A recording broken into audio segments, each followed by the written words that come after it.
Welcome back to Miami, ladies and gentlemen. It is I, Josh Wallace from Angels Citadel, your storyteller for today, and we are down one more.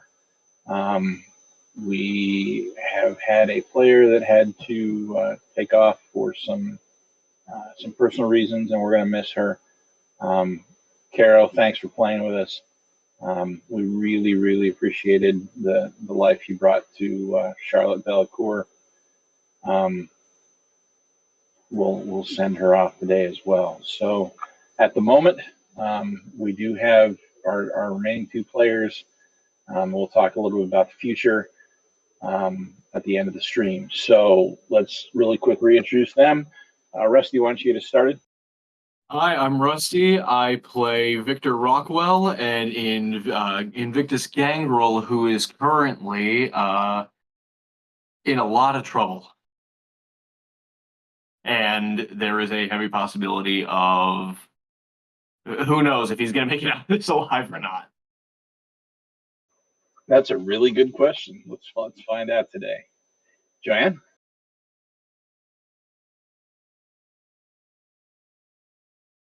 I'm Joanne Wallace. Tonight I'm playing Kimberly McKnight, a Deva member of the Order of Draco.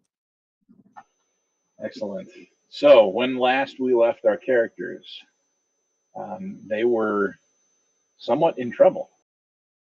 Victor done some dumb shit. Victor, why don't you tell us about the dumb stuff you did? I'm trying to remember the. It's been a hot minute. I'm trying to remember the exact line of events leading up to it. You know, that's why we record our streams and then post them on YouTube. Yeah, I know. Joanne, you want to help him out? All right. Please. When last we left off, Victor had been informed by his covenant to investigate why a female had not produced and paid what she was supposed to. Victor went to visit this lovely lady, tried to bully his way into her home, considering she was an unknown entity, and tried to be big bad man. Failed very ugly. Ended up leaving that house, going next door, eating two people, endangering the masquerade. Then remembers, oh yeah, I've got friends, and calls Kimberly and Charlotte to come give him some backup. We invaded this poor woman's home and followed her down into the basement that smelled strongly of blood, whereupon we were promptly attacked once more by this woman. Kimberly currently has her pinned against the wall with Kimberly's hand around her throat, while alternatively there is some sort of blood thing that has Victor pinned to the wall. Let us not forget that not only did Victor go next door and eat two people, there was a child. And Charlotte's now a mama. And their house is suffering from an electrical fire. Well, not yet. It will be, but not Sure. yet. We got to solve the issue with this woman first, and then I'm going to set fire to both houses. You are in the basement of Sarah Tully's house. Sarah Tully, you know, is a member of the Order of the Crone, and you were sent by the Invictus to collect what she owed them. You still have no idea what that is, nor have you asked, except the Invictus.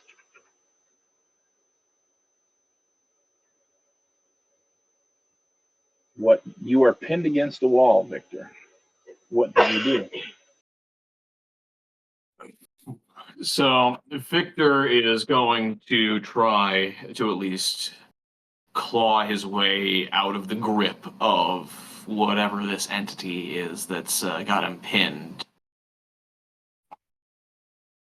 He's, I wouldn't say fully frightened. Sure, he's scared. This is like the first time he's honestly seen this shit. So he's, frightened's the right word here. He's not. This is the first time he's seen something like this, and he's gonna frantically try to claw his way out of this thing's grip. Okay.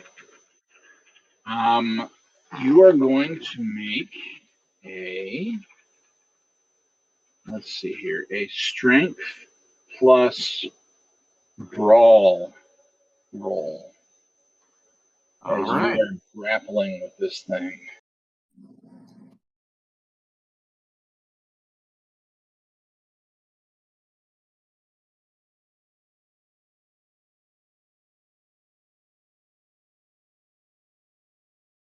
One success. Okay.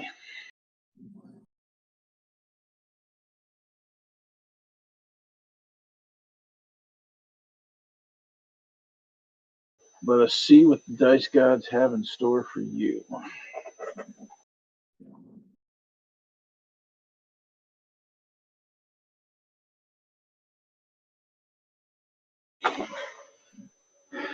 You claw at this thing, you use your grip to push against it and push against the wall, and it doesn't budge.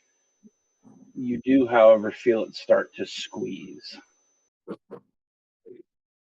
Kimberly. You need a little help here, please.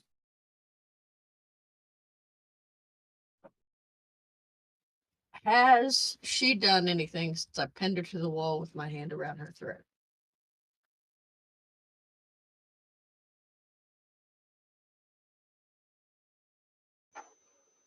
She looks like she's getting ready to rear back and deck you.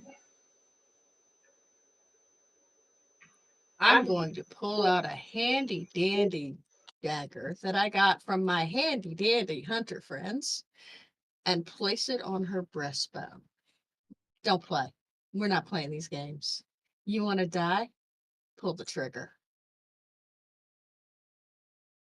We're here to communicate, not fight yet. She freezes, then growls, "You broke into my home twice."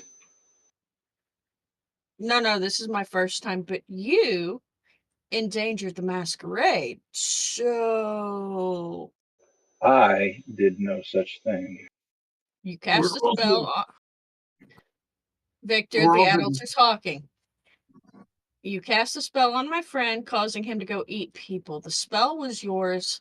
The eating of people was his. So I hold both of you accountable for what happened. Now, Victor says he came here to talk with you about the fact that you owe his bosses, his masters money. And Do I you gave owe him them an money? answer And what answer was that? that they would be paid when I was done. Excellent. Here's the Don't thing. move. I'm going to fish in my pocket, hold it up, dial their number.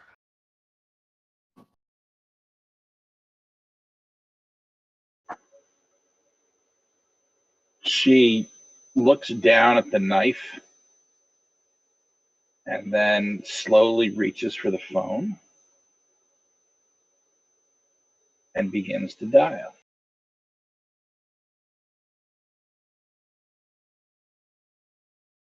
I'm going to wait for it to ring, and when they pick up,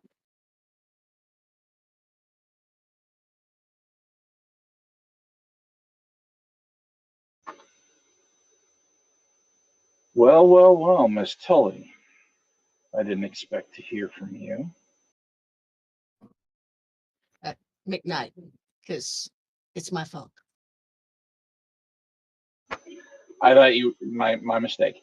Miss McKnight. How may I help you? I am here with the lovely spellcasting vampire and my friend Victor, as you call him, the adorable little puppy. We're having a bit of a miscommunication problem, and we're hoping to get your input.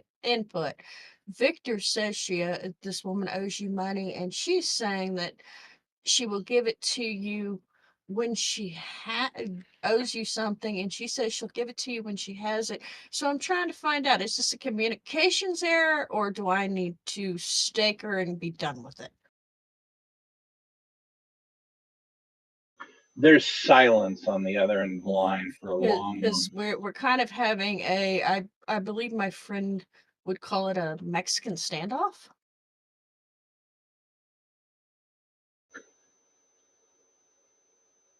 Victor, Victor, Victor.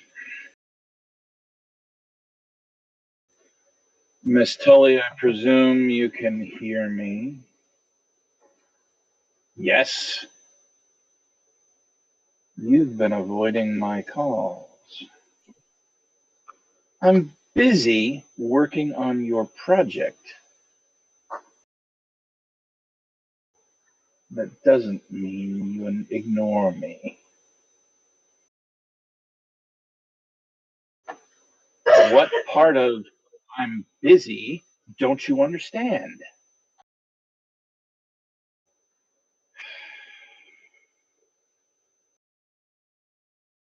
You can almost hear him crack his neck and rub some tension out of his temples, even though you can't see it. And Victor, he's occupied at the moment. He's a very excitable puppy.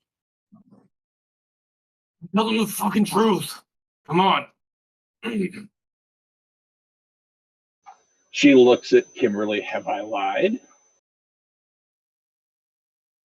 No, he's a bit tied up. He's currently bound in some sort of weird blood demon thing that's kind of cool, actually. That looks like a pretty handy uh house protection spell. I kind of like that. That's kind of cool. I give you kudos for that one.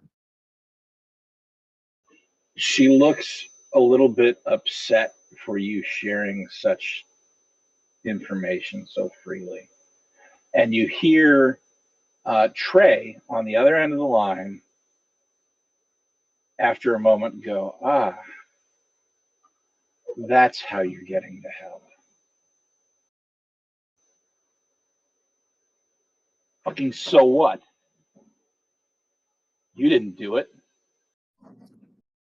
So, did she just need to call you? Is that the issue here? Was Victor just supposed to talk to her and tell her to call you to let you know what was going on? Because there seems to be quite a few numbers of pieces of the story that are missing, and I really don't like that, especially since she caused Victor to eat two people that I'm cleaning up now. I wonder if there's a new job for cleanup crew. Anyways, I digress. She had a deadline. She passed the deadline twice and then stopped answering my calls. I'm a patient man. However, there are limits. So I sent Victor to remind her of her obligations.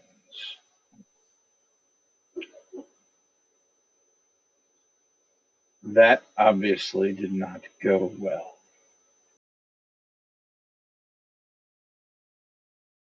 He doesn't seem to care that two people died.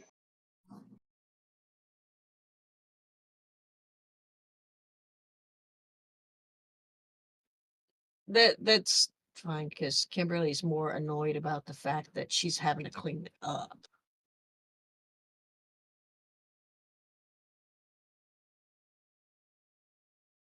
So, back to the original question.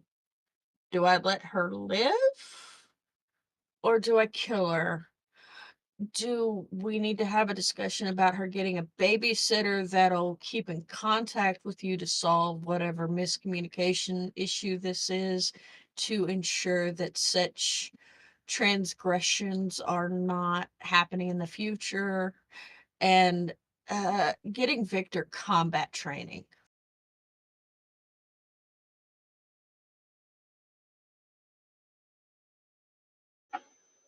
There's another long silence.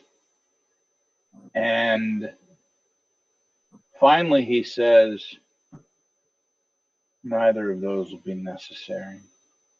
I will speak to her primogen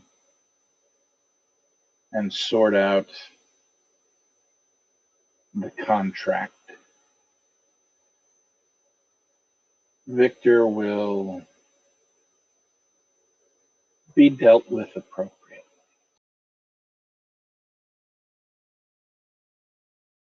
Fair enough. I will finish my conversation with this lovely woman, and we will be leaving. I wish you luck in your future endeavors. Thank you, Miss McKnight. Please give my best to your sire. Of course. And the call hangs up.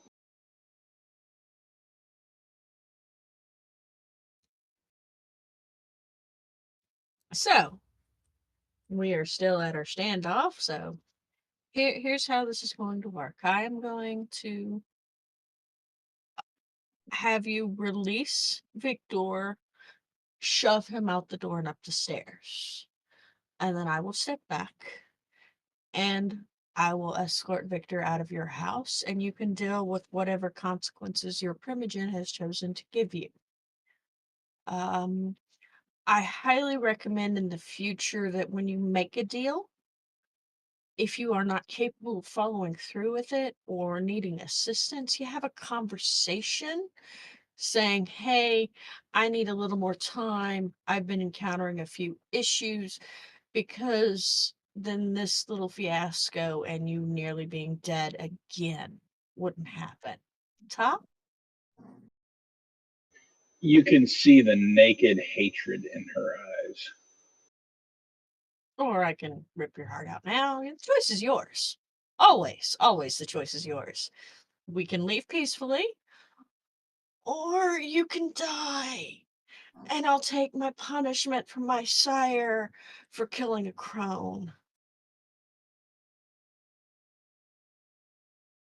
Which means I'd probably be eating really bad food for about a month. She seems to think about it for a second and then spits out at the creature.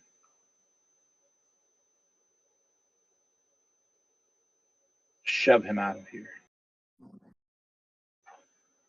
And the thing takes you off the wall. It's hand, maybe. I always assumed it was some sort of weird tentacle-like thing. Tentacle thing wraps around your chest, reels back, and then flings you up the stairs and through the door. And you crash into the cupboards in the kitchen, shattering them as well, and fall to the floor.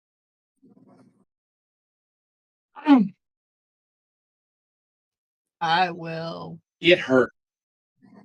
I will wait a moment. I don't think that I have to actually activate celerity. I just do it. So I'm going to grin, wink, and then vanish up the stairs, going as fast as I can. Okay. Rusty, you're going to take. Hang on a second. 1, 2, 3. 3 points of health damage. All right.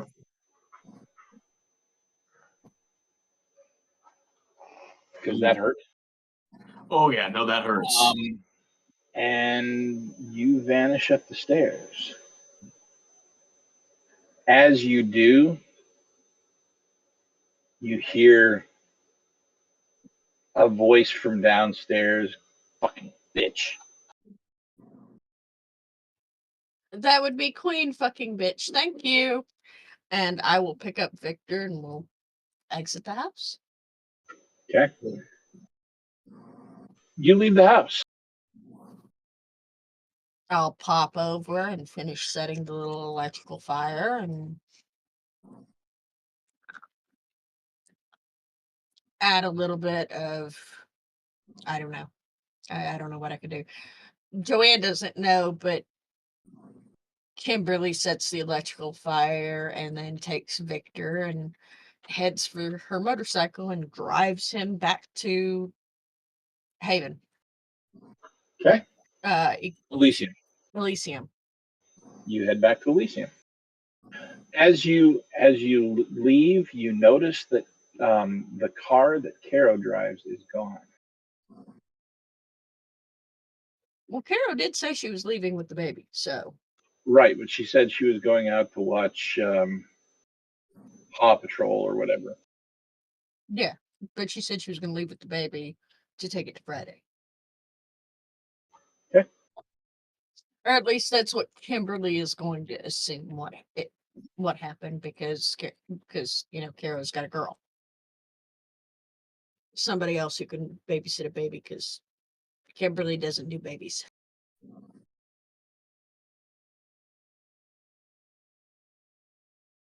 You don't think you don't think shatter on my ribs, right? One of my ribs shouldn't be shattered, right? If they were shattered, you'd already be dead. One rib being broken probably wouldn't kill me, but Actually, no, it wouldn't kill you. You'd be staked. But I'm pretty sure that tomorrow night you'll feel just fine. That's how you get punished. We'll see what happens. yeah, not looking forward to that. I'll tell you that much. I fucked up. I tried and I fucked up. I'm gonna say this, but I want to point out, sadly, that I think I realized why your business went under is because you don't seem to be capable of thinking before you act.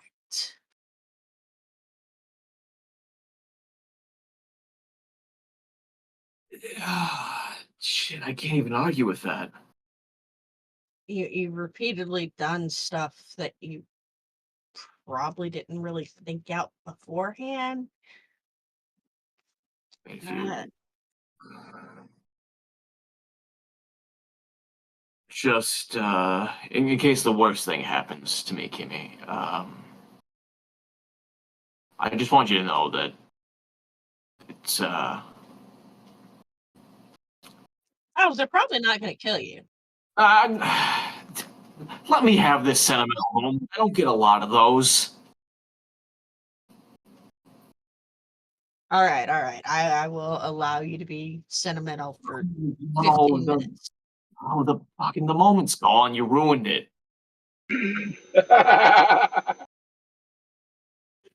I'm sorry.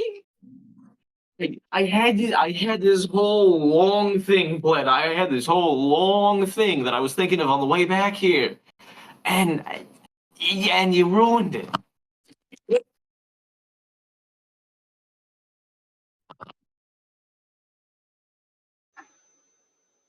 Having the technical Ladies difficulties and I always gentlemen, technical issues. It was very upset that I ruined the sentimental moment. Yes, even your phone was upset that we ruined this episode.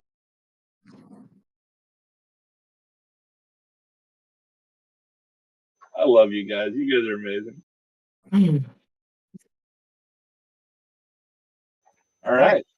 You are back at Elysium.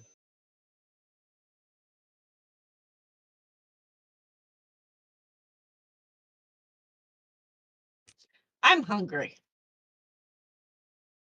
I think it's time to eat something. I'm honestly not hungry. Yeah, you should eat anyways.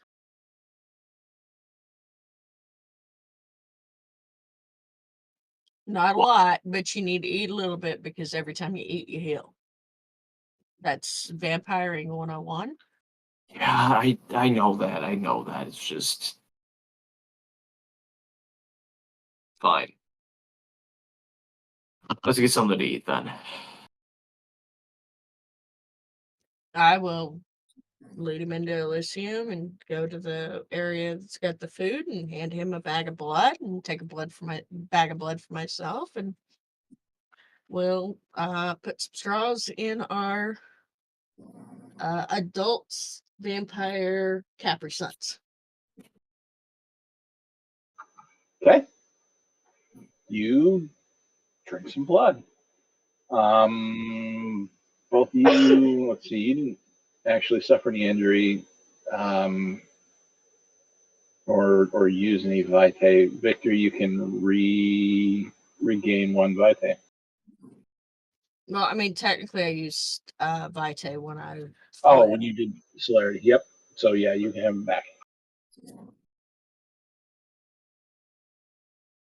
so I can be fastest. Hold on. All right.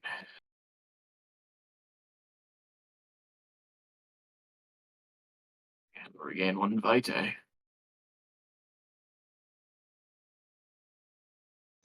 Okay. What would you guys like to do?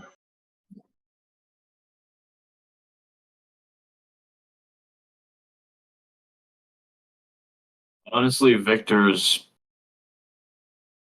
probably gonna head on home.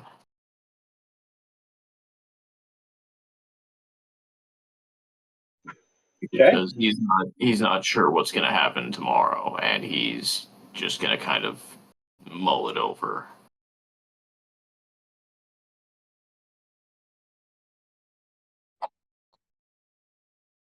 I'm gonna head up to see if the sheriff's in. Okay. Victor, you head home. Kimberly, you head up to the sheriff's office.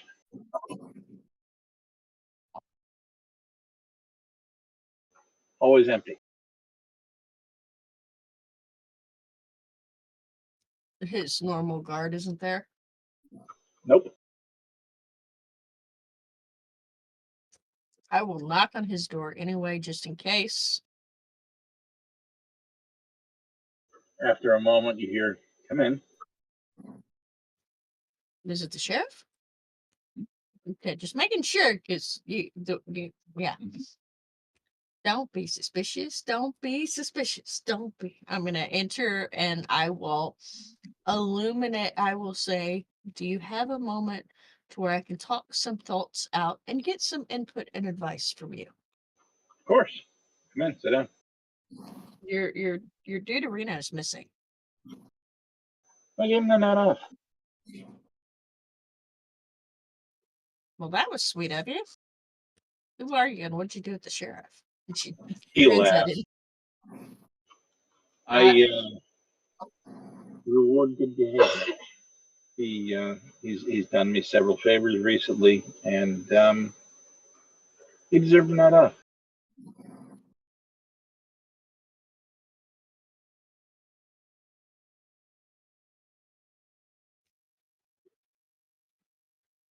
I like the idea of rewarding people from good behavior.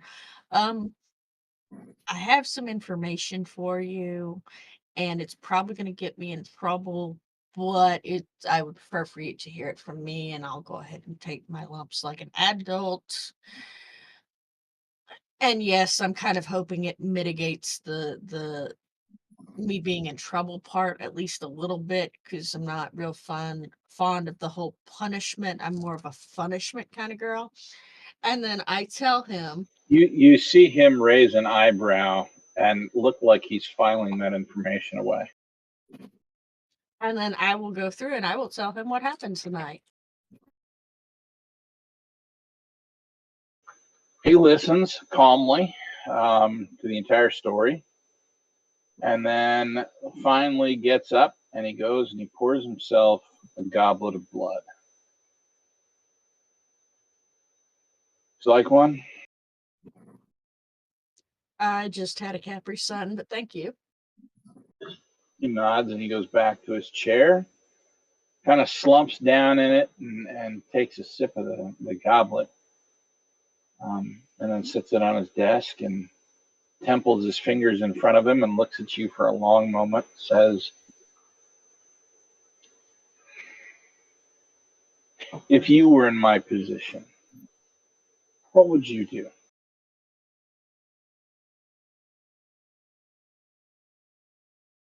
Or perhaps the position of the prince. As I acted hastily, I believe that I should receive some punishment because I did react quickly. However, at the same time, I also feel like I was given some responsibility to Victor, simply because despite the fact that he is older than me, he does not seem to have the same maturity level. And when he made Victor part of my coterie, I believe that he made that my responsibility. Victor screwed up tonight. I screwed up tonight. I believe that the two of us should be forced to make a small reparation towards the Coven of the Crown because we did interfere in their business. However, my other concern is the fact that I don't know how much of the business between them interferes with the prince's precepts, the decisions the prince is making to ensure happiness of the vampires, keeping us secret, keeping us from being at each other's throats all the time, and then them sending a hot-headed pup to talk to a scientist instead of someone who has a little more social instinct.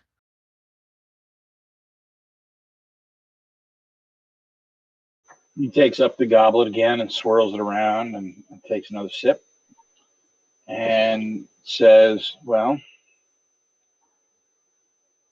Primogen Broussard and the prince are on friendly terms. Um,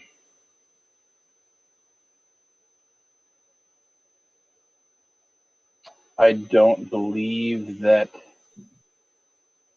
this particular circle member is any special concern of hers, but I suppose it's entirely possible that we don't know. Um, Perhaps a formal apology."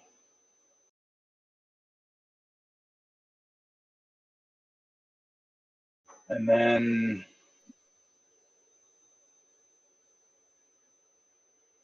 he thinks for another long moment. And then perhaps an act of reparation from your Mr. Rockwell. Something that would benefit her. I do not know what that would be, but perhaps she has some way, some task that he can perform that will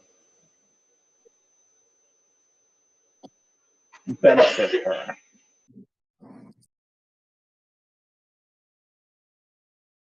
I will be more than happy to grant the formal apology and hopefully move forward with good relations.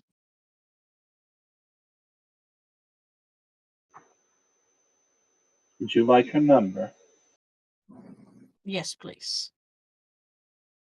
See, I've been reading the books the prince gave me.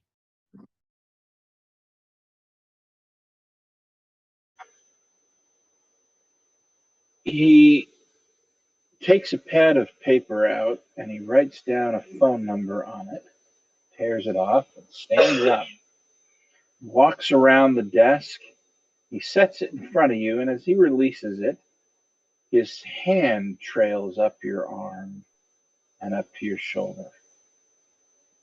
Yes, I can see that you have.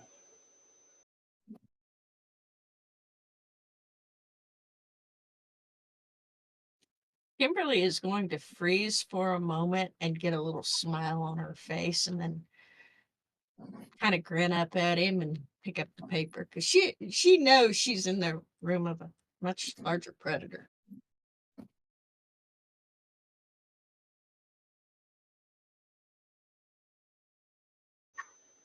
Is there anything else, Miss McKnight?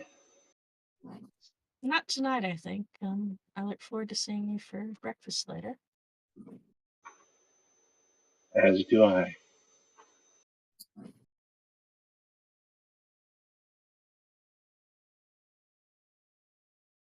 I will quickly scamper out of the office.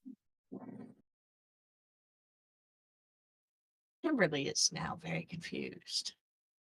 And if she was if she was still mortal, she'd be blushing. All right. Presume you're going to bed as well? Yeah, I'll head back to the apartment that I share with the prince and go to bed. Or actually, no.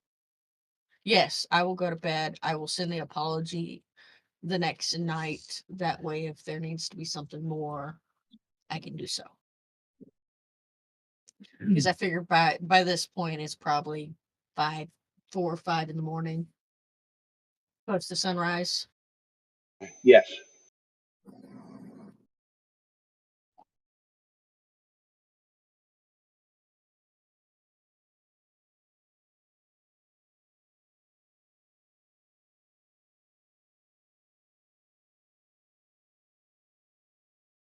Okay. You send off the text. There's no response. Both of you go to sleep. And both of you wake up the following night. Victor, did you remember to lock the door to your apartment?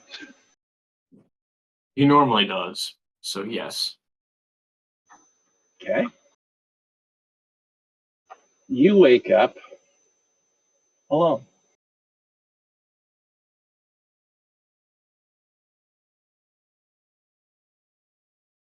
The apartment is quiet.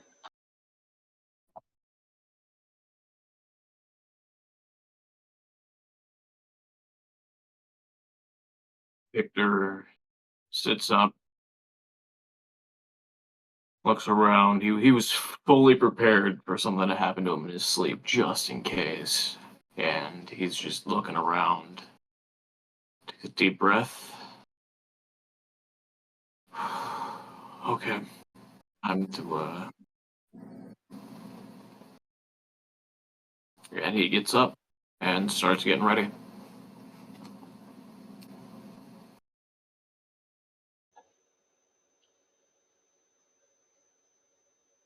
As you receive a text.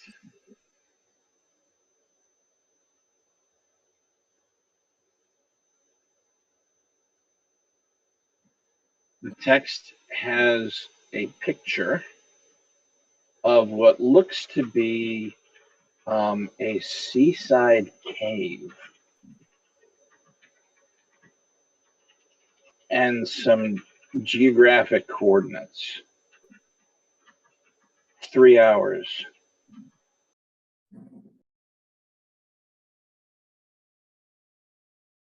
That puts it at 1 in the morning. And Victor texts back very succinctly, understood.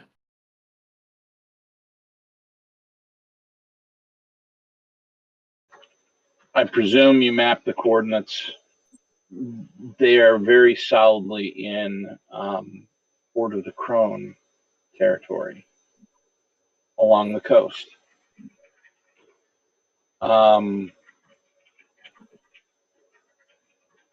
Kimberly. You wake up, and during your breakfast with the prince, you receive a phone call.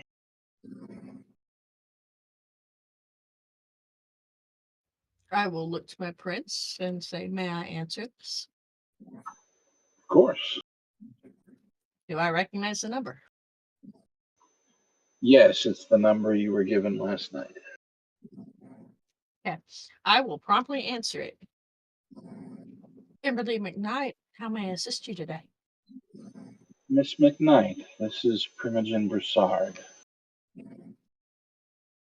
I anticipated hearing your call. Thank you.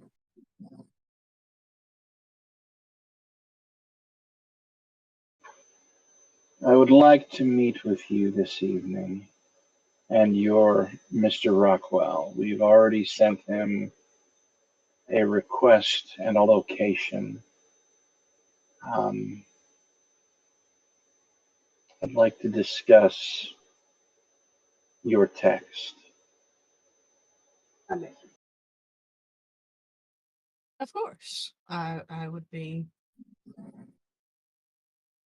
I'm not going to say honored or delighted because this is a very uncomfortable conversation, but I will be there.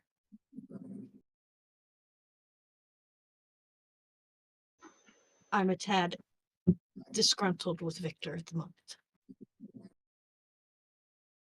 You can almost hear the smile in her voice when she says, "Sometimes I be getting that way myself."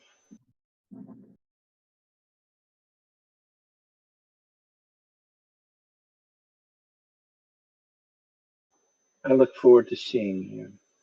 1 p.m. or 1 a.m., please. Of course, if you give me the location, I will be there. You'll have it momentarily. Good evening, Miss McKnight. Good evening, Primogen.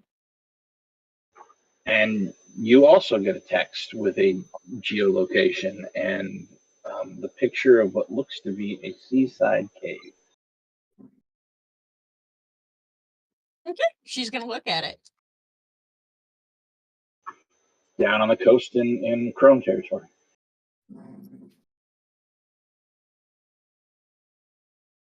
So, if I die tonight, boss, Dad, will you make sure my band's taken care of? He chuckles. She won't kill you.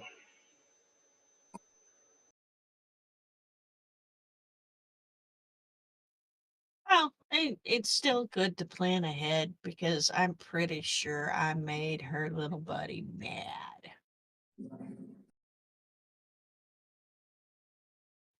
But I seem to excel at pissing people off, so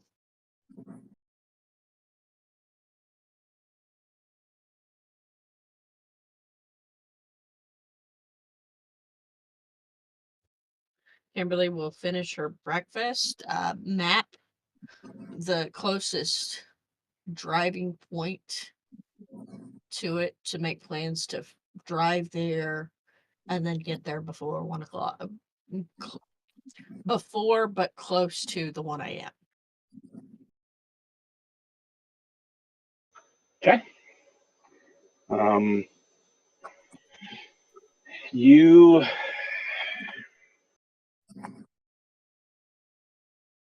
you head up down the coast, I should say, and as you map it, there is a small dog park at the end of a road.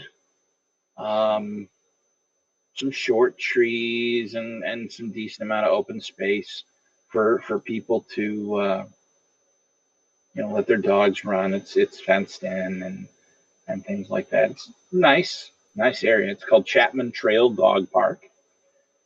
And the coordinates look to be on the coast, probably 1,000 feet, maybe 2,500 feet from the end of that road. The dog park is right. Yeah, the dog park is right at the end of the road. Okay. I will head there and be there on time. Victor? Victor also left with more than enough time. Pretty much as soon as the text conversation finished, he left to, he hailed a cab and took him in the general vicinity. And he's been just sitting there at the dog park waiting for the right time to actually meet at the exact coordinates.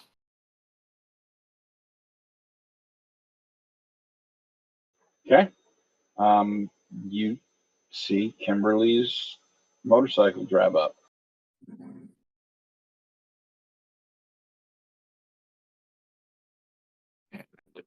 He goes, does the one-handed hello raising of the hand towards Kimberly, while just Yep. kind of sitting there and staring off. I will park my bike and I will take, and since I haven't yet, I will take Charlotte to check in, see how the kid's doing, if Friday was receptive to being mom. Okay, run that by me one more time. Charlotte left with baby. Yes. Or Charlotte and her car and the baby were gone last night. I am texting Charlotte, seeing if Friday was receptive to being mom to baby or if other arrangements needed to be made. Okay. You do not get the immediate response from Charlotte that you are used to. Okay, what response do I get? None. Usually she's Johnny on the spot with the texting. I mean, that's kind of her shtick, and she does not respond. That is weird. I will make note of that in the back of my mind and move on. Okay.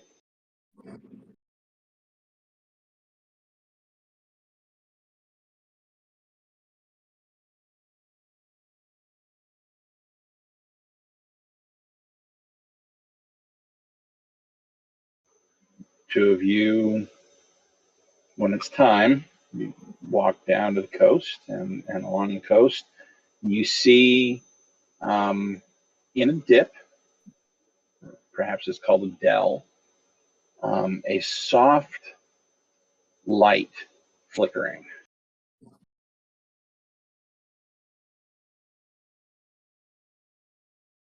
I will check my GPS and make sure I'm headed the right way, and that's where I'm headed. It does appear that way. And Victor's following suit. As you get closer, you see what does look like a cave. It's not man-made. It. In fact, it looks like perhaps it's at the appropriate height where it would flood if the tide were high enough. There is a flickering light coming from inside it. You're assuming it's a fire. And as you walk to the entrance, from inside, you see two people standing and one sitting.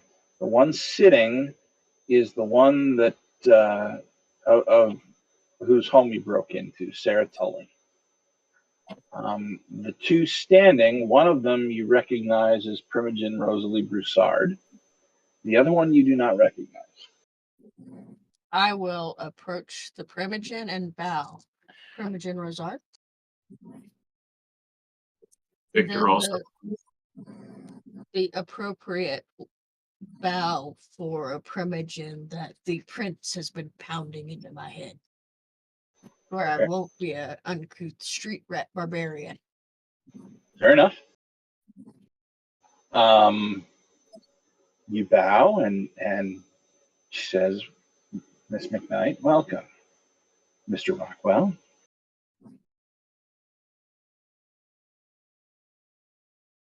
And Victor also does his best attempt at bowing.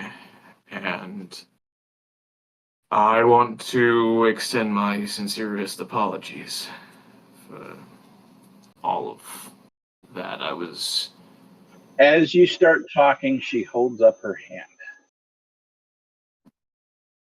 And he immediately stops.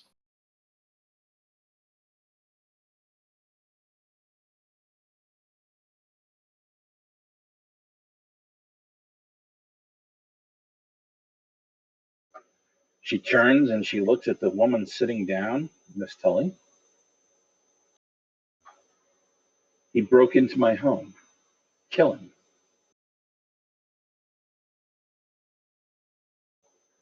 Kill them both. Now, Miss Tully. Sarah, my child, it is okay. I will take care of this. Please, go with Jared here. Go to our celebration. And she smiles and nods at the man standing next to her. And he walks over and he extends his arm, and Sarah takes it. You note that he is wearing a very loose fitting robe, as is she. And you walk, or you see them walk back. There's kind of a smaller arch in the back of the cave. And as they walk to the arch, you see them both reach up. You can't see what they're doing, but as they walk through it, the robes fall off of them and they walk through nude. And then you can't see anything else.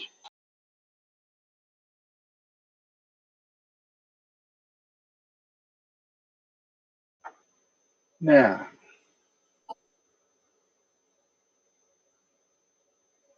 what am I to do with the two of you?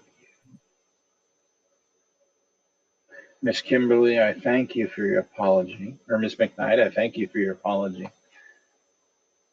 I confess I'm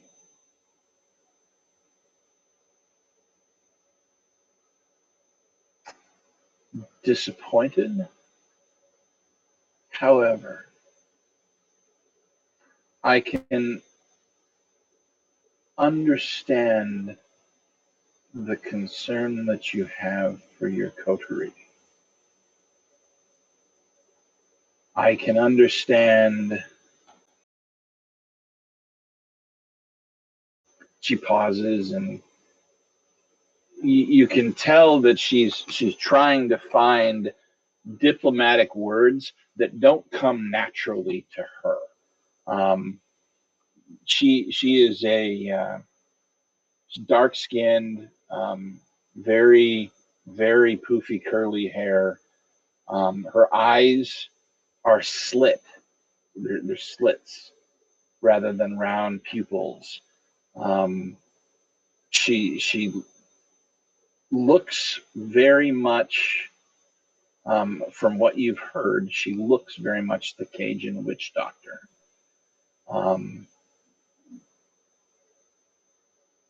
That she apparently used to be. She says, I can understand wanting to ensure that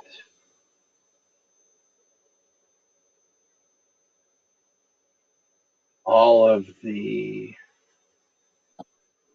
um, loose ends are tied up.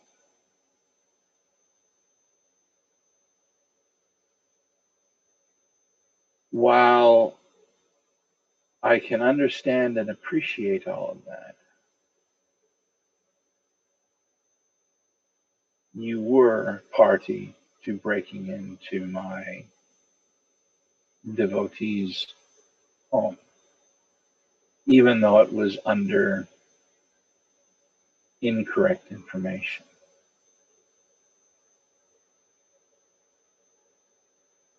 However,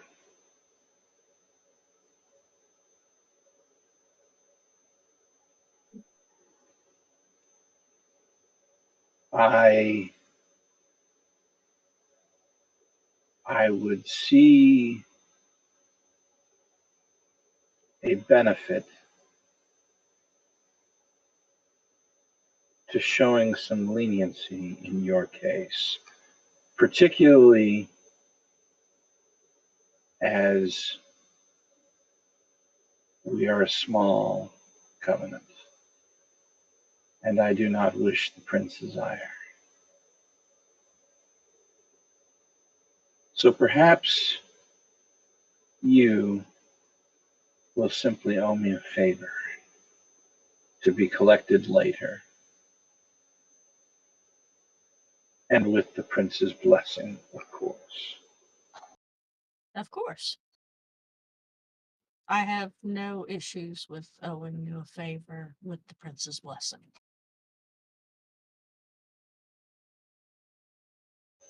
Because yes, I did make a mistake, and I am adult enough to face the consequences. But please, when it's just us, I would prefer to just be Kimberly. I'm still learning the polite stuff that the prince wants me to learn. You see a small touch of a smile. As am I, Les. As am I.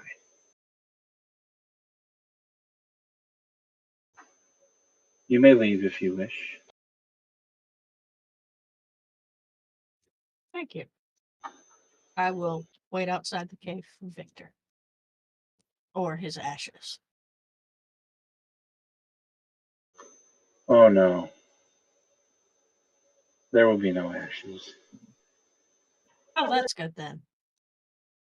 I would be sad, and I don't like those feelings.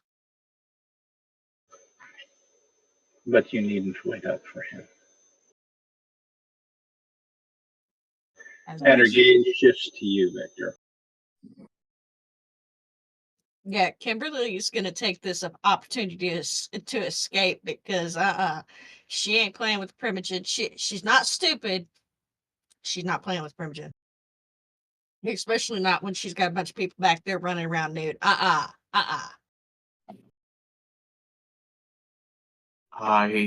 understand that I was in the wrong here.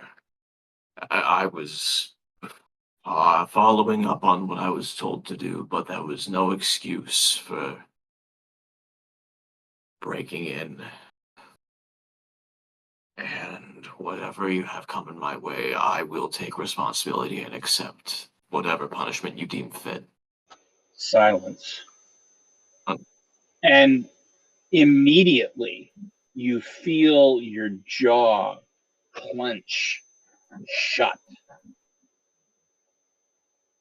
Like you couldn't open it even if you wanted to.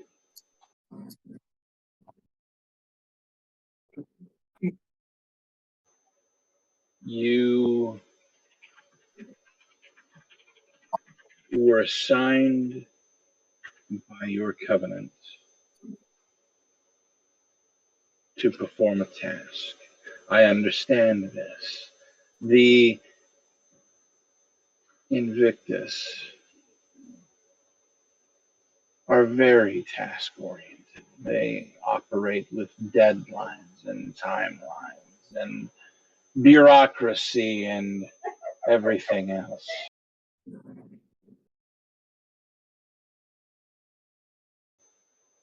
I do not do so myself, but I will grant them their silliness. What I do not appreciate is the complete and utter lack of respect that you showed your fellow kindred in performing your duty. I have spoken with your Trey. I understand what happened.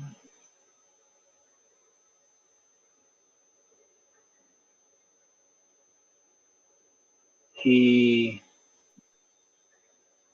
has offered you to me to do with as I see fit.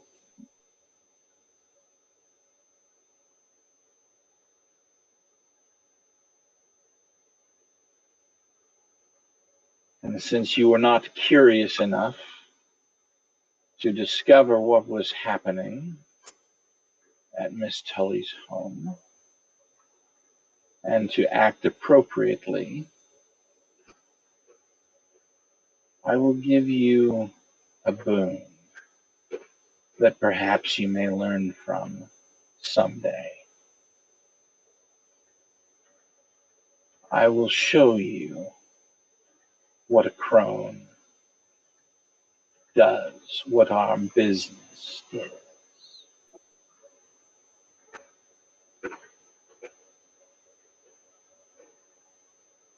Remove your clothing.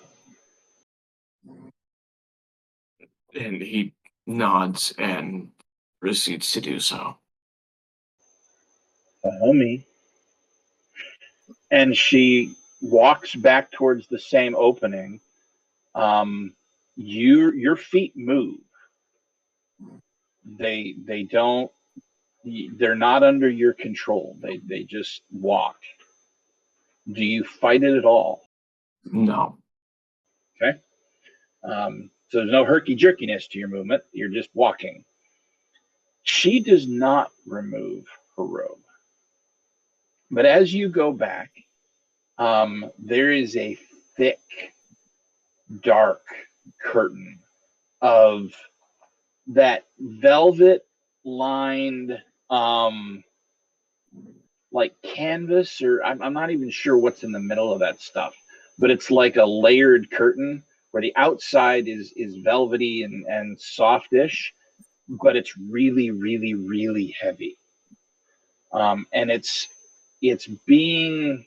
it looks like it's fixed to the ceiling and the walls. And she parts it, and as she does, you see lots of flickering light. You walk through, and there's torches everywhere, and you see a dozen, maybe more, probably more like 20 bodies on the floor, engaged in all kinds of debauchery. But they're doing it around what looks like a stone slab in the center of the room. And around the stone slab is something of a trough or a trench.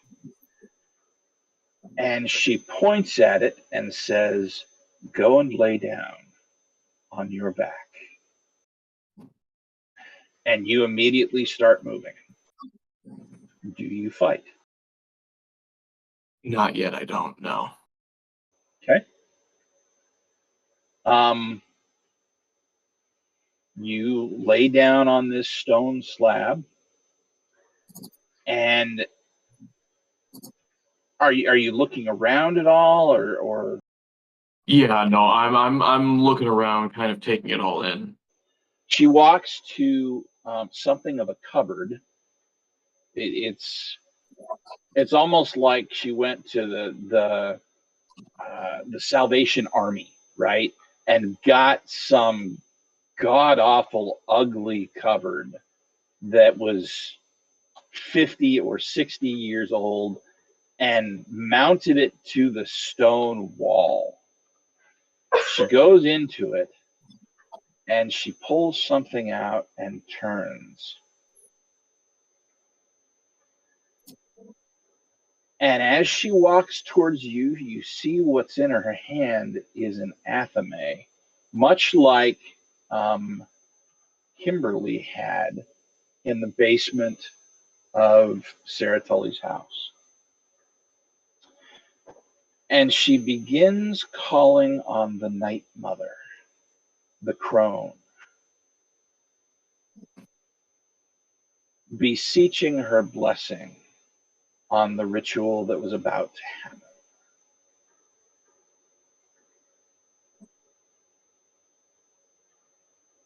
That the blood and power that is to be spilt will be turned for her good. She walks over beside you and lifts the athame.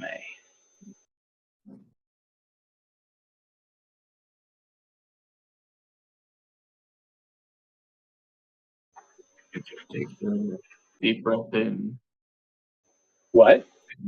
Victor takes a deep breath in, and as soon as the knife starts to come down,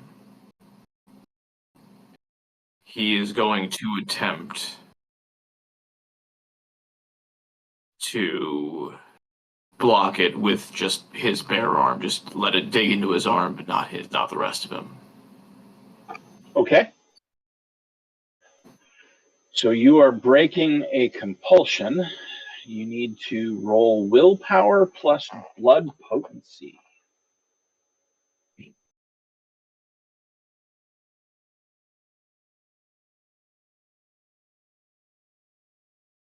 Where is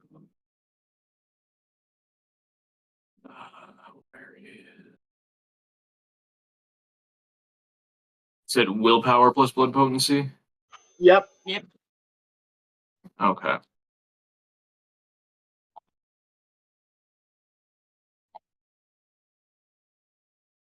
right, let me make sure.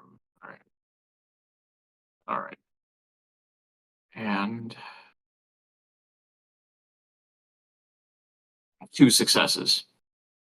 You need a lot more successes than that, buddy. Yeah, I had a feeling. She had 5. So the knife comes down, but it doesn't come down to your heart. It comes down to your stomach and it burns. And she slices up. Blood starts pouring from the wound, spilling down over the. Is Victor's mouth still forced closed? No. Then there are screams of pain coming from him, blood curdling screams of pain coming from that man. You bleed, and you bleed, and you bleed. Your blood flows out of the wound, massive gaping wound, over the stone altar and begins to pool in the trough underneath. As this happens, your screams are accompanied by other screams, much more pleasant ones, but screams nonetheless. And she continues to pray.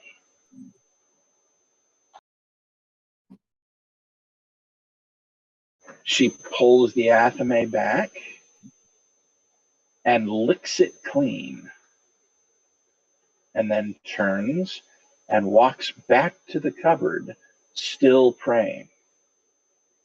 You are bleeding. You feel your vitae seeping out of your body. And in fact, you have 6 boxes of aggravated health damage, and you are down to 1 vitae. All right. You said okay, so aggravated health damage is the red, right? Or That's how right. does? Okay.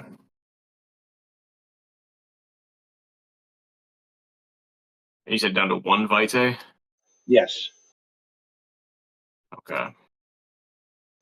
Pain colors your vision, and you see it fading, like you're going into torpor. And then you taste something. Blood. And the beast leaps forward in your mind and sucks hard. You blink your eyes and you catch the shape of a bag of blood.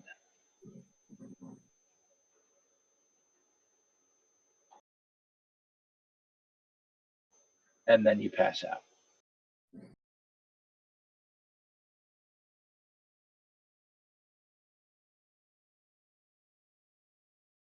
Oh boy. And that is where we'll take our break. We'll be back in about 10 minutes. Thanks for hanging with us so far. And we appreciate you being here. We'll be back to figure out what happens to Victor and Kimberly here shortly.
Welcome back.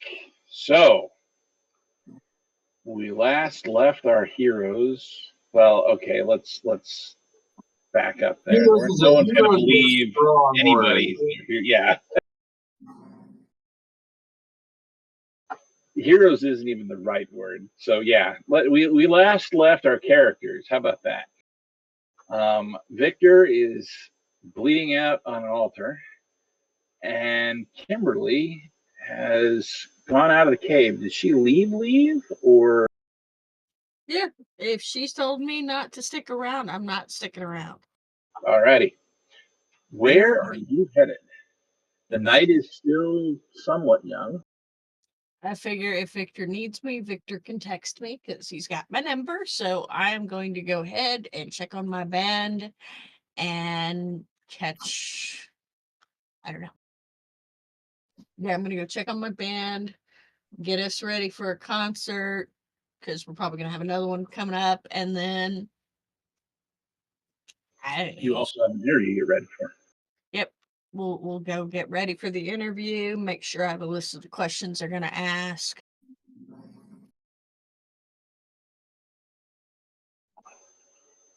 You send off an email request for a list of the questions, and before you go to bed that night, they send one back. You're starting to wonder if this station manager or whatever actually gets any sleep. Maybe she's a vampire too. Maybe she was just flushing life. You don't know. Nope. And I'm not going to investigate or look into it because every time I do that, I get in trouble. So no, I'm good. You find your band. They are hanging out at the drummer's house, who is currently entertaining the gal that Charlotte met at the concert.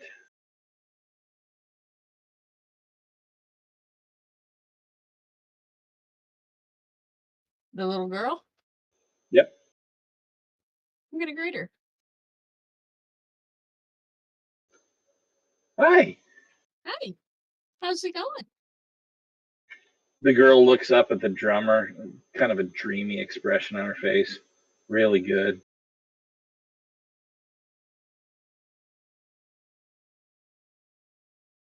I'm going to introduce the two of them and say, you remember my drummer, and this is, and I'll give her name. She was already there. Okay, they're on a date, Kind of. or she's The just rest of the band's there. so she's being a groupie. Yes, she's gotten to groupie status. Okay, always nice to have a fan around. Are you guys going to practice tonight? Yes, we are. Would you like to sit in? I'm gonna check my band and make sure that they're okay with her sitting in, because they might want her to go away, or they might be happy that she's there. The drummer seems okay with it. The bassist looks at you and kind of rolls his eyes and then shrugs.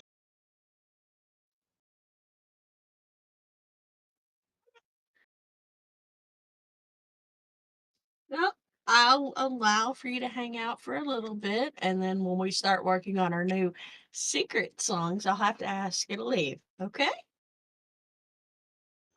All right. And she turns to the drummer, but you'll call me later, right? And he bends over and he kisses her on the temple. Yeah, I'll call you later. She backs off and goes and pulls out a folding chair. So you guys are in this drummer's basement. It's somewhat of a tight space, but it's not the garage, and it's not in a spot where it would be particularly loud, especially since with your assistance, they've lined the bulk of it with that foam that kind of helps to cancel out sound. Okay. But even then, he's still using an electric drum pad here. Well, yeah, because no matter how good the foam is, good drums equals loud. That's right. So you guys practice for a while. You're working on your old stuff, and the gal looks like she's just happy as a clam, and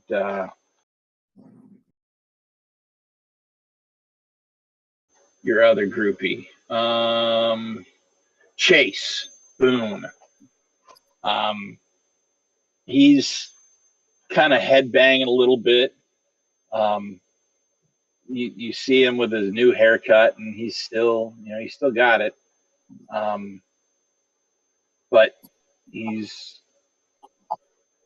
hanging out with her, just kind of off to the side in old rickety folding chairs. And that goes on for about an hour and a half.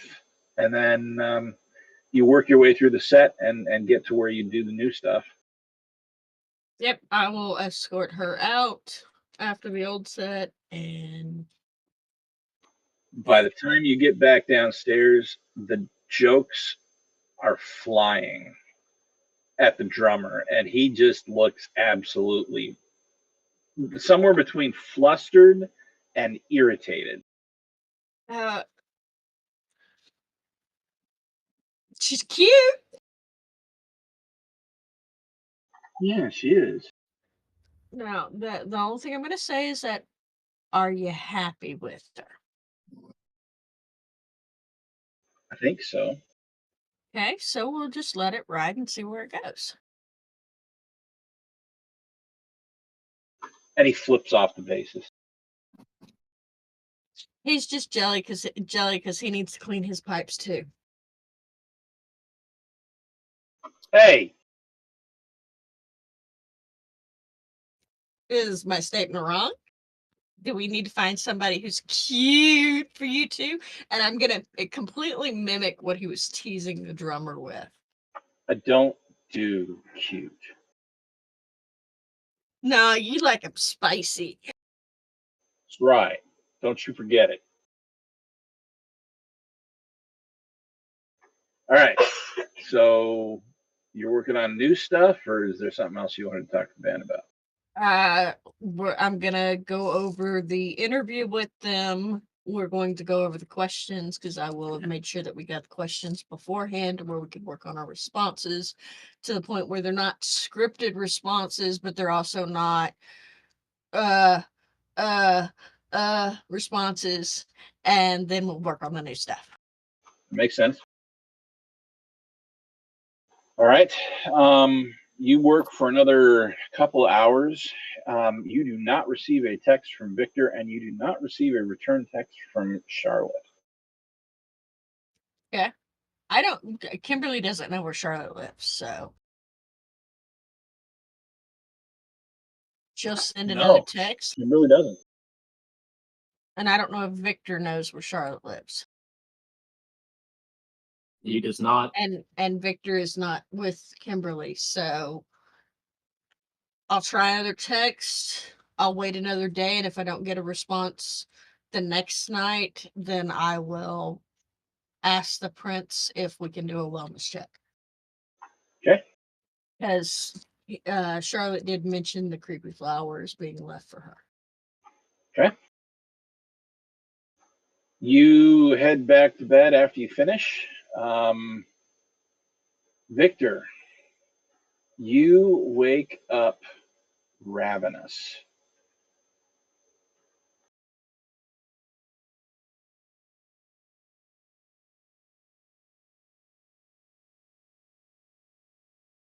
Back in my room in my place and all that, right? Back in your room, in your place. The wound appears to have been stitched up roughly, but you are no longer hanging out. Um, but yeah, they did not feed you except to keep you alive, and you feel absolutely wrecked.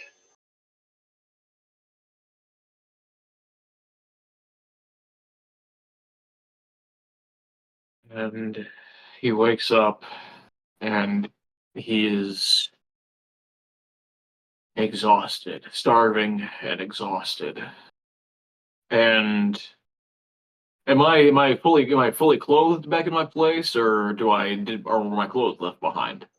You are not clothed. However, your clothes are in a pile next to your bed. I'm going to Victor's going to scramble out of bed as quickly as he can while still taking in mind the rushed stitch job that's been done on him, and reach for his phone to just real quick send a text over Kimberly's way, just saying, "We need to talk. I need to eat right now. Please hurry. Please get here."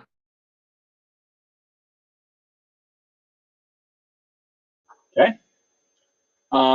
You get a text to that effect, Kimberly.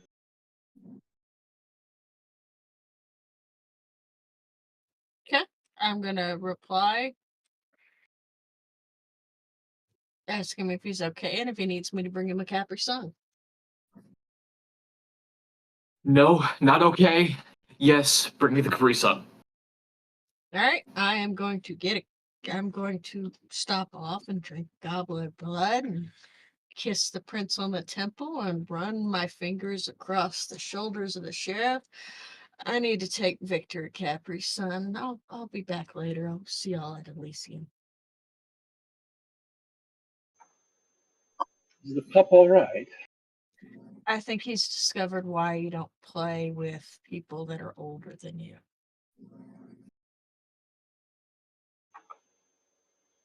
Have a pleasant evening. We'll see you at Elysium. I look forward to it. Hi, Dad. He growls. He absolutely hates it when you call him. But he's never told me to stop calling you that. No, he hasn't. You just think he likes to growl about stuff. He's one of those. If he's not grumbling about something, he's not happy. Get off my damn lawn. I mean, if I had a lawn. I live in 3 floors of an apartment building. Growl. And Kimberly's just gonna giggle and go. You drive over to Victor's apartment. It doesn't take very long. You actually don't live that far from each other. The one that lived the furthest out was Charlotte. You actually didn't live very far from where Sage lived either. But it only takes you about 15 minutes to get to his apartment at this time of day. And you walk up to his home, and yeah, you're there.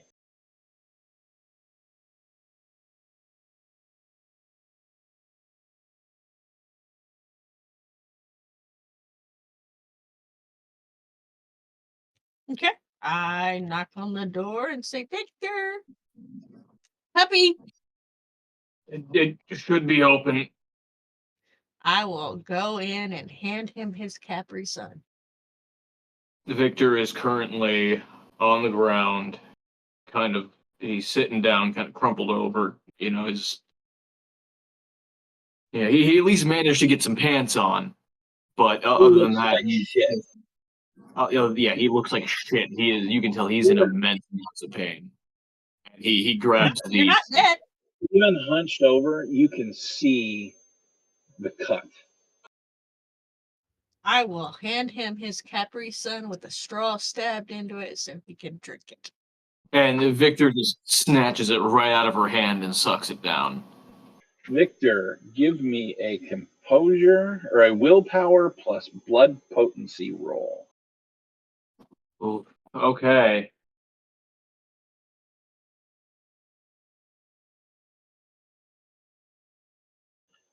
You have another blood source in the room.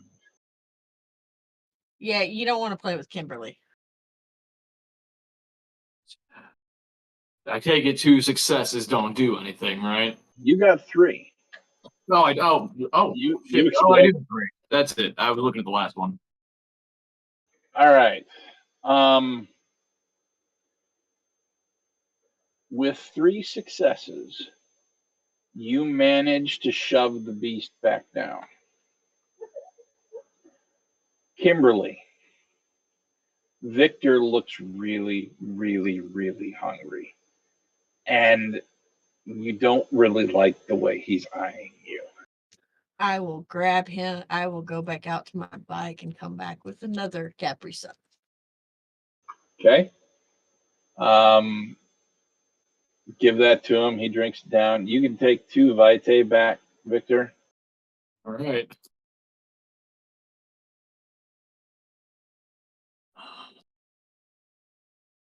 You really need to eat like several people.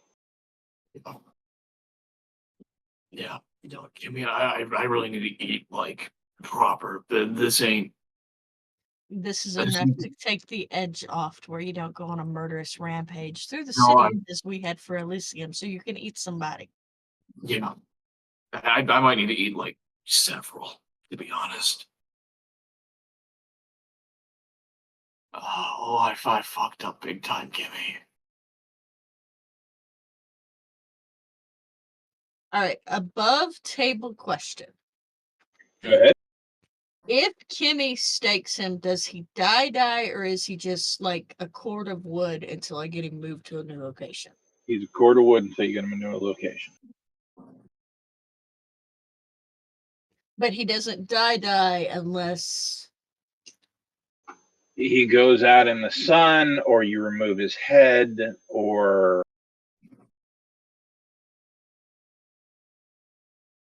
you burn him to a crisp with, flamethrower or napalm or does any it other. matter what I stake him with, Yes, it must be a wooden stake. or an enchanted dagger? All right. I am going to go over and study the coffee table and say, Victor, do you have yourself under control, or do I need to introduce a little wood in your diet so I can get you to someplace where you can eat to your heart's content? What? How about this? Let's play it on the safe side here. Is the coffee table real wood, or is it that faux wood board bullshit? No, it's real wood, but it's like plywood. It, I mean, it's wood. It's cheap, but it's wood.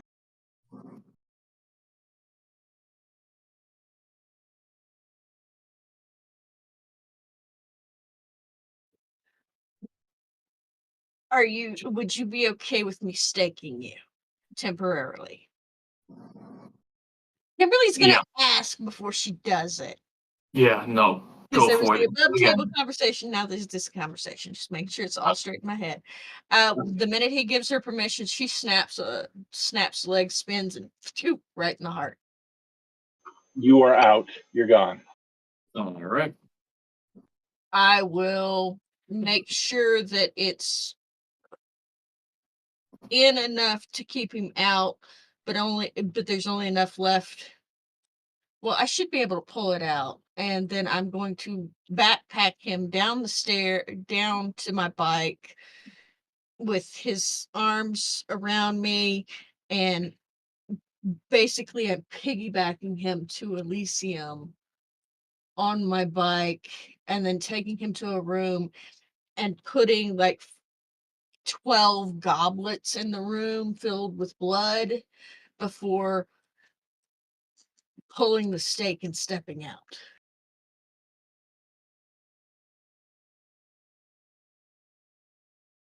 And if you need me to roll something for it, for Yeah, we're gonna do. Let's do composure plus stealth. We'll see if you can make it back to Elysium with a staked dude on your back on your motorcycle without anybody noticing.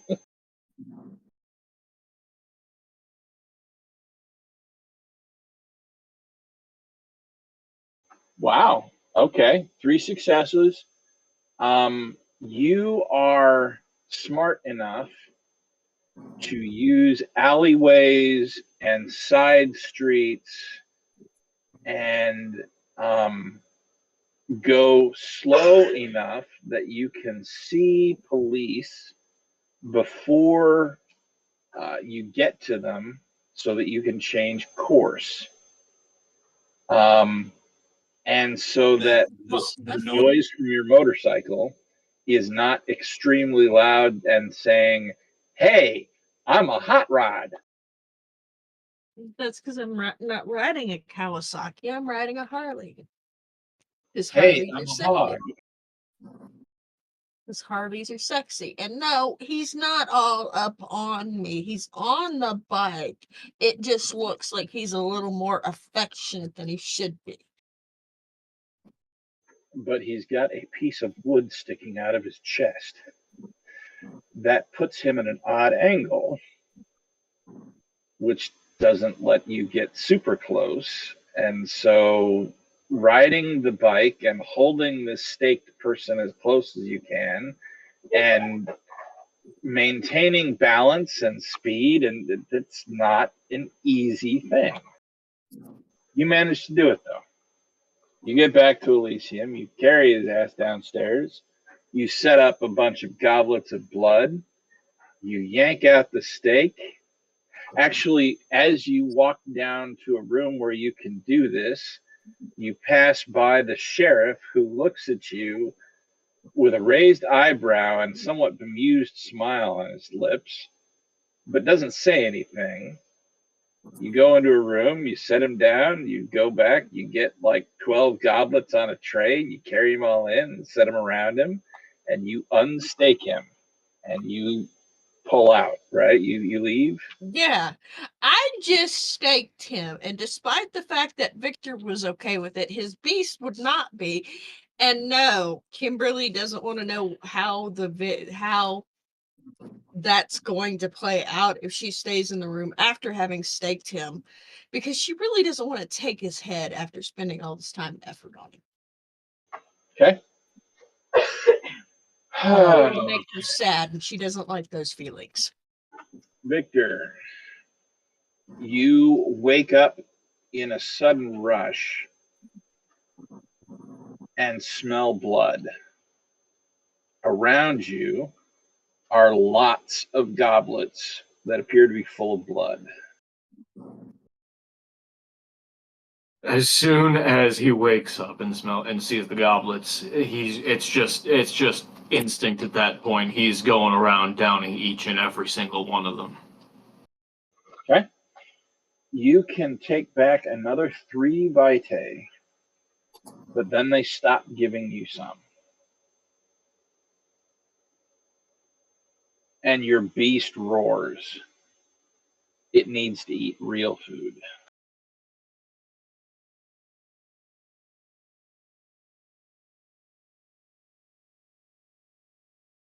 Blood was real food. It was. But eventually, blood that's not fresh stops being effective. And this is where I'm assuming Kimberly's still right outside the door, right? Oh yeah. Yeah, this is where an immediate another text to him goes, I need something more. I need real food.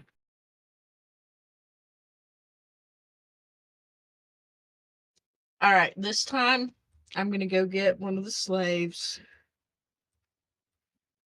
bleed it into a goblet, and then, because I feel like fucking with Victor, because I'm the only one that hasn't gotten to fuck with Victor. I'm going to slit my wrist and put a little bit of my blood to give it an extra bit of zing. And then lick my wrist off, put the blood inside, hold the goblet inside for him. Oh Christ!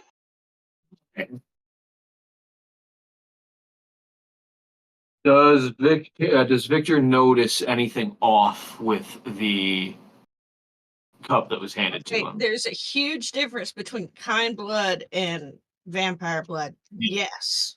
Yeah. Okay. The way it was That was described me. to me by somebody who plays a lot more vampire, kind blood is like a good steak, right? It's good, it's great, it's juicy, it tastes good. Vampire blood is like a bacon wrapped filet mignon.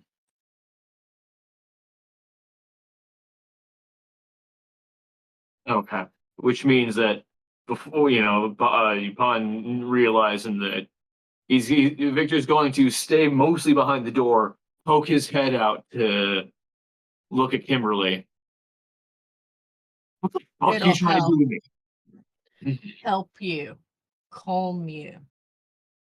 I don't think the prince or the sheriff would be very happy if you went through and killed all of their kind.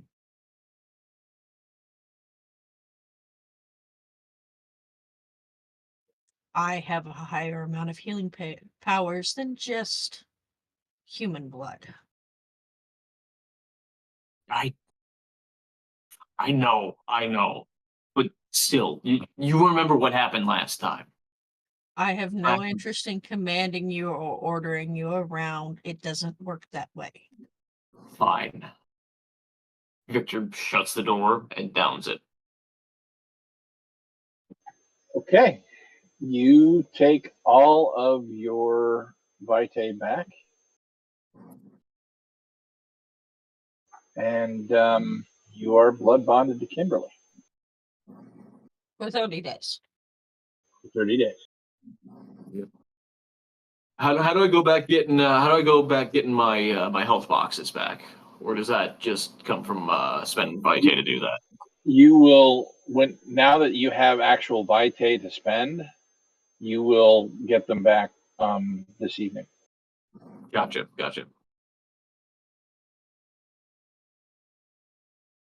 And Victor, feeling satisfied, walks out the door. Better? Yeah. My stomach's still in a shit ton of pain, but I'm not It'll hungry heal. anymore. Besides, if I really wanted to control you, I'd just dominate you and call it a day. Yeah, fair enough. Well, even though we both know you ain't got any want to do that. So, anyways, thanks for thanks for helping me out there. I don't know what would have happened if I had left my home by myself. A rash of blood murders hits Miami. Yeah, probably. We're looking for a new serial killer in flannel. Hey, he ain't wearing his flannel no more. Remember? He swapped it to a fucking vest.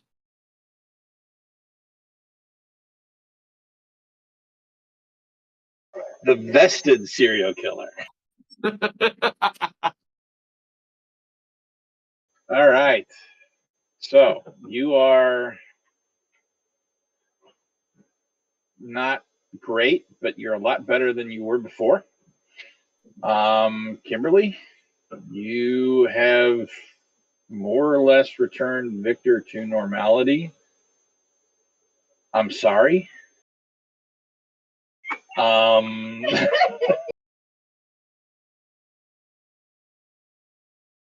What do you want to do today? Well, since I did give some of my vitae to Victor, I'm gonna go get my own goblet of blood. Okay. You replace it. So, what have we learned? Think before I act. Don't be a fucking idiot. You hear a voice from down the hall that sounds like it's getting closer because you're not looking. I would have thought that you would have learned that a while ago. It sounds like the sheriff. You turn your head and he's walking towards you. He's got kind of a smile on his face. Sheriff. You really are bad at this, aren't you, Mr. Rockwell? Oh, I am. Oh, yeah, no, I am the worst at this. But Payne appears to be an excellent teacher. Always has been. So I'm thinking maybe a shock collar with a remote. That way, when he goes to do something stupid, I can just go zzz, and he goes, maybe not.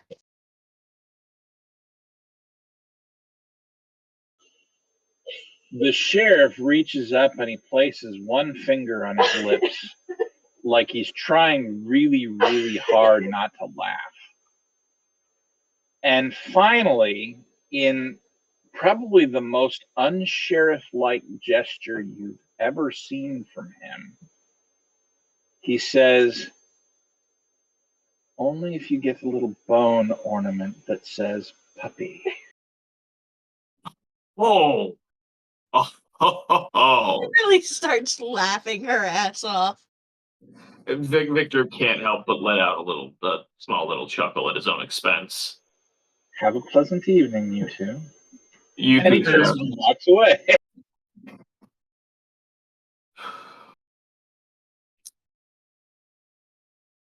He's shaking his head as he walks away. Yeah. Victor's going to look over at Kimberly and He's got such a nice butt. I mean, I'm not going to deny that. So It's nice to see that he has a sense of humor because it appears like he just made a joke. it really does seem like that, doesn't it? I should probably head into work and apologize for my failure. Let the Invictus do what they need to with me.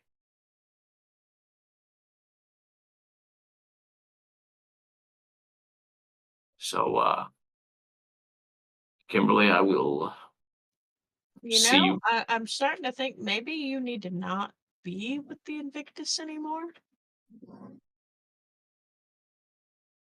They sent you into an extremely dangerous. They fucked you over, dude. She's been trying so hard to be so good and be so politic, and she's like, you know what? This is me. They fucked you over without They did. lube, razor coated dildo. They also come on. didn't give me all the information. That's how they I- fucked you over. So Yeah, I really maybe this could just be me, but maybe we need to find you a different, better group that actually gives a shit. Well, what are you thinking? Well, you're not a scientist, so I'm not going to recommend Order of Dracul. Oh, I God, don't no. really recommend the Crones. Nah, I'm not touching that with a 10-foot pole.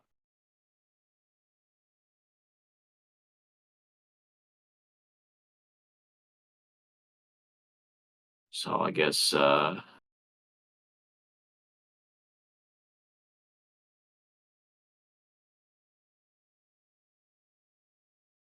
leaves us with Invictus trying to rack it.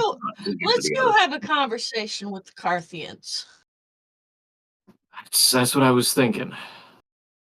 Because you don't really give me the religious vibe. Oh God, no.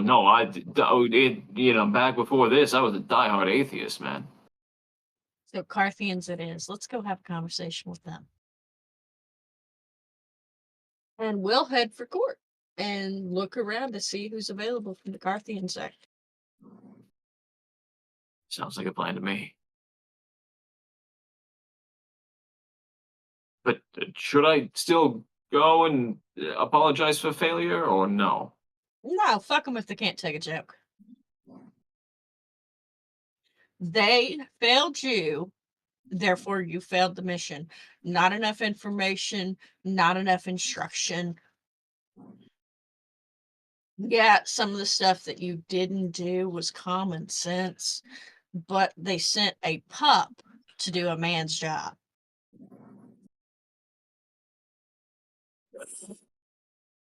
Yeah, if I'm being honest, I was in over my head there, Kimmy. Yes, you are. That's why we're going someplace else. And then if they give you any problems, well, I'll just add to my murder spree. Okay. So I will lead him into court and introduce him to the Carthians. I'll find one of the Carthians that isn't super crazy and not a complete asshole. Rarer than you'd think, but okay. You find one, and he agrees to introduce you to the Carthian Primogen, man by the name of Rents Egan. Yeah, I'm pretty sure Kimmy's already met him. Yep. Kimmy has. I don't think Victor has. No, and Victor does a deep bow. Oh, knock that shit off.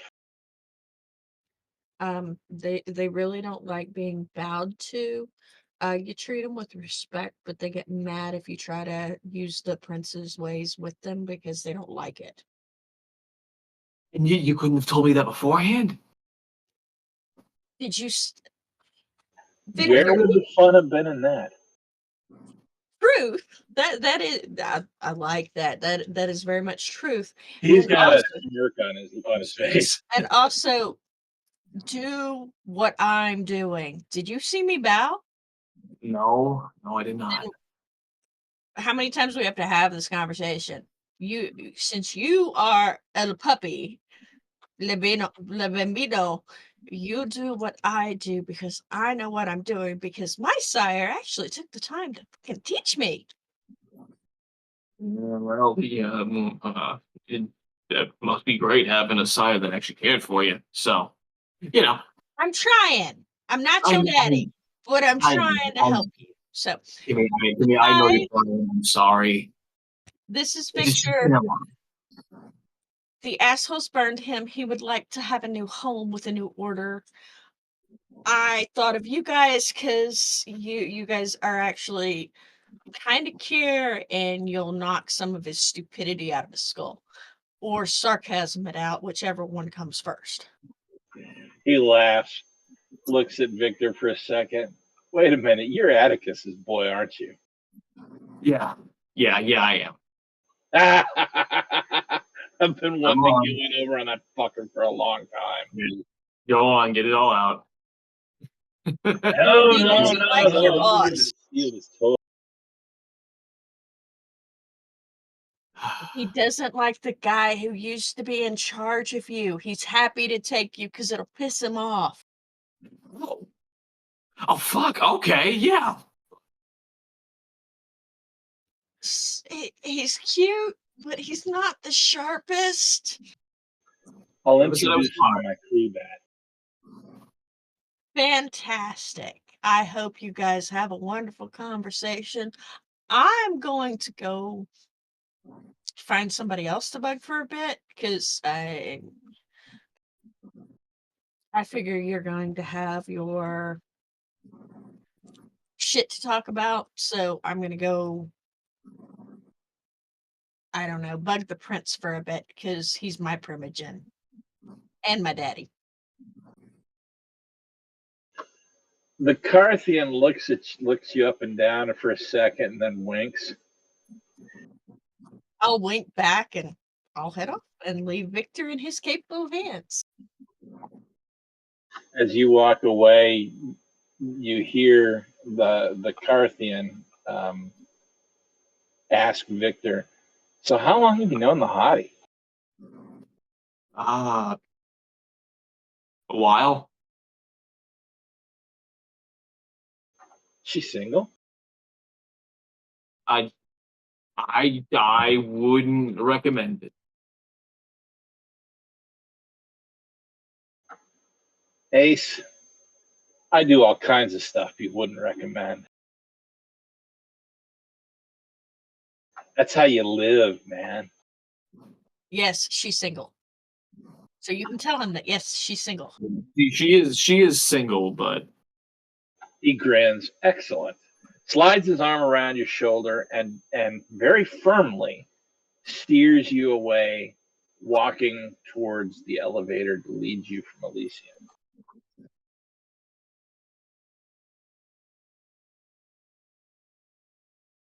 and you know, Victor, believe it or not, for the first time in a while, he's got a small, if you could kind of call it a small smile on his face, because he actually doesn't feel threatened at the moment.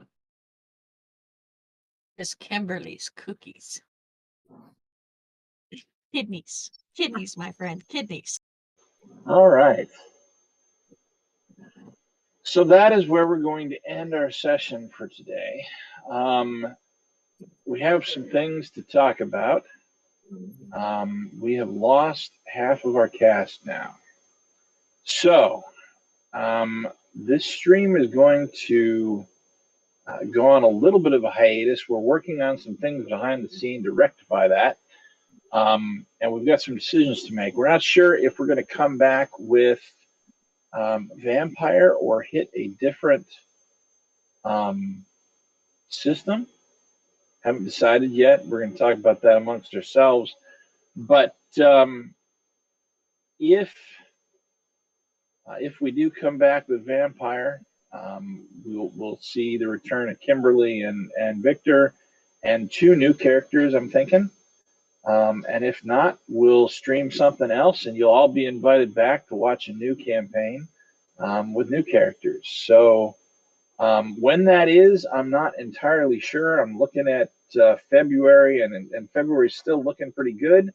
But when exactly in February, I don't know. We're also going to be changing the time of this stream. Instead of 3 to 6 Eastern time, we're going to be shortening it and moving it later from 8:30 to 10:30 on Sundays Eastern time. So we're gonna move it so that it's out of the way of some other things and a little easier for other people to get to, and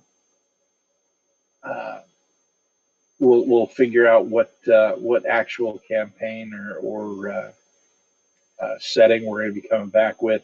We will let you know on social media. We post on Facebook, we post on Blue Sky, Mastodon, Twitter, our Discord. In chat, you can find our link tree that has all of that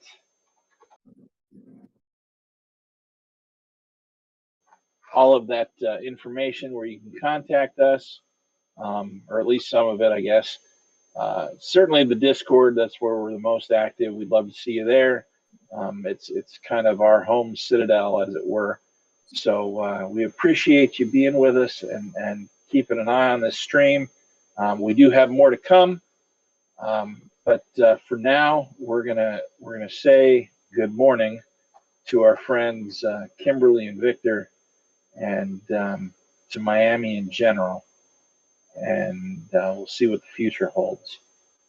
Anything? Any comments, Rusty, Joanne? None that I got. It's if Vampire doesn't continue on, it's been a hell of a ride. Yes, it has. Miami's an interesting place. I've been dreaming about that for I don't know, probably the better part of a year and a half in one form or another. And lots of secrets, lots of interesting stuff, most of which you haven't brushed on. But it's there that I can pull out for other games. And who knows, maybe Kimberly and Victor, if we don't go back to Vampire, will come out as NPCs in another game. I'd be Which down with that. you've got my full permission for. You guys have been great players, and we'll see you back. You're both going to be part of the stream going forward, so there's that. And we'll introduce our new players as they come on board. So from our Citadel to yours, and from Miami, the gateway to sin, we appreciate you hanging out with us and enjoying the stream as much as we have.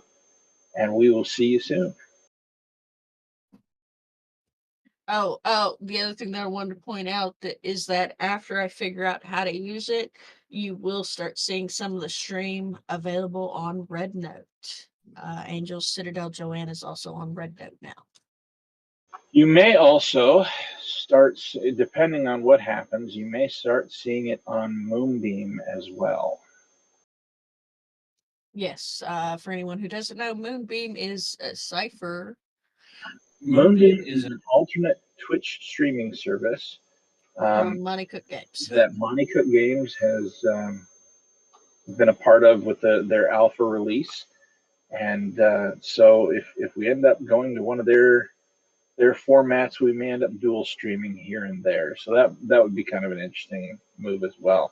So there's lots of things going on behind the scenes, and you haven't seen the last of us by any means. There's no getting rid of us that easy. So I mean, I know I ain't going anywhere. Yes, you're stuck with us forever. the Citadel shall stand through all eternity. Yes. So from our Citadel to yours, happy gaming. Happy gaming, everybody.